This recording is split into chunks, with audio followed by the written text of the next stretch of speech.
Hello everyone, welcome to commerce lectures. I am Neha. आज हम करेंगे class 11 business studies. And guys, आज का हमारा टॉपिक है डिबेंचर्स क्या होते हैं एंड उनके फीचर्स क्या हैं। एंड गाइस, ये जो नोट्स मैंने यूज़ किए हैं अपनी वीडियोस में, अगर आप सभी को चाहिए सो डिस्क्रिप्शन में लिंक मिल जाएगा, उस ऐप में से आप नोट्स डाउनलोड कर सकते हैं।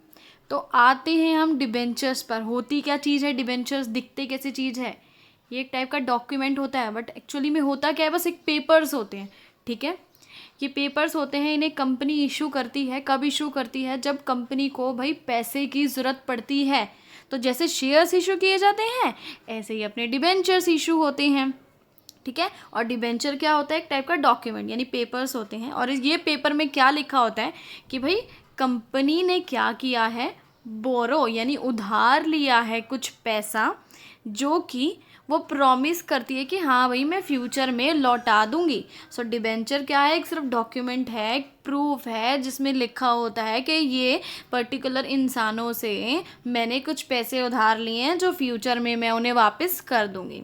सो कंपनी इशू करती है डिबेंचर्स। क्यों करती है?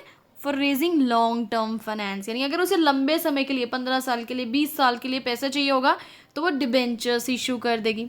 डिबेंचर होल्डर्स यानी डिबेंचर होल्डर्स वो होते हैं जिनके पास डिबेंचर्स होते हैं। वो लोग क्या कहलाते हैं? Creditors of company. क्रेडिटर्स क्यों? क्योंकि उन लोगों ने कंपनी से पैसे लेने हैं, इसलिए वो कंपनी के क्रेडिटर्स हो गए।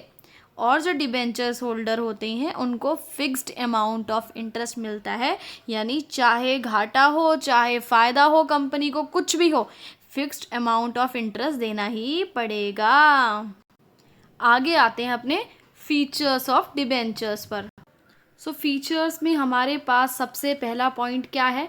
Borrowed fund. बोरोड फंड बना है बोरो वर्ड से, यानी उधार लेना, ऐसा पैसा जो हमने उधार लिया और फ्यूचर में किसी को वापस करना है। सो डिबेंचर्स क्या है हमारे? बोरोड फंड कैपिटल, यानी ये पैसा हमें फ्यूचर में वापस करना है। और जो डिबेंचर होल्डर्स होते हैं यानी वो लोग जिनके पास डिबेंचर्स हैं, जिन्होंने कंपनी को पैसे उधार दिए हैं, वो हो गए कंपनी के क्रेडिटर्स, यानी उन्होंने कंपनी से पैसा लेना है और कंपनी ने उनको फ्यूचर में पैसा देना है। आगे देखते हैं, नेक्स्ट पॉइंट है फिक्स्ड रेट ऑफ इंटरेस्ट। इसमें क्या है? कंपनी को रेगुलर और फिक्स्ड इंटरेस्ट देना ही पड़ेगा डिबेंचर होल्डर्स को, यानी जिन लोगों ने डिबेंचर्स हमसे खरीदे हैं उनको रेगुलर यानी देना ही देना है डिबेंचर इंटरेस्ट, मिस नहीं कर सकते हैं। और फिक्स्ड रेट देना है, यानी आप ऐसा नहीं है एक महीने 20,000 दे रहे हो तो दूसरे महीने 10,000 दे दोगे, घाटा हो गया, तो ऐसा नहीं, फिक्स्ड रेट देना है। चाहे आपको लॉस हो जाए, आपको इंटरेस्ट देना ही देना है।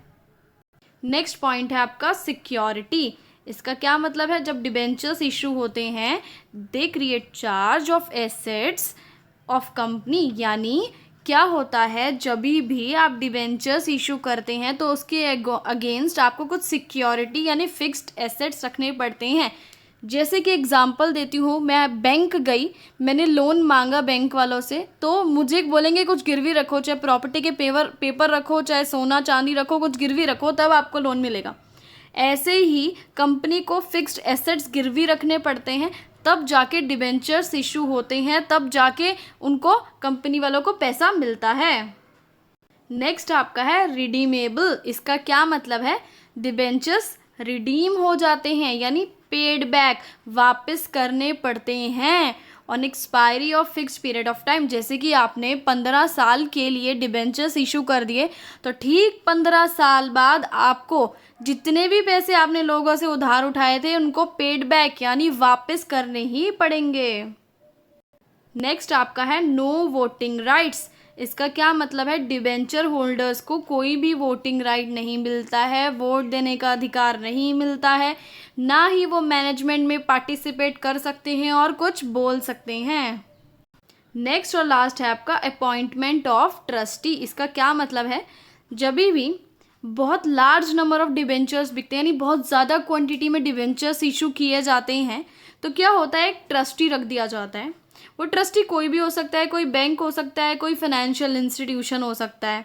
ठीक है, और ट्रस्टी किस चीज़ का ध्यान रखता है कि जो बोरोइंग फर्म है, यानी जो भी कंपनी पैसा उधार में ले रही है, क्या वो अपने सारे कॉन्ट्रैक्चुअल ऑब्लिगेशंस पूरे कर रही है, यानी जितने भी कॉन्ट्रैक्ट में जो जो लिखा होता है एग्रीमेंट में, क्या वो सभी चीज़ें वो पूरे कर रही है या नहीं कर रही है। इस चीज़ का ध्यान रखना किसका काम होता है, ट्रस्टी का। इससे वीडियो खत्म हुआ। Thanks for watching this video.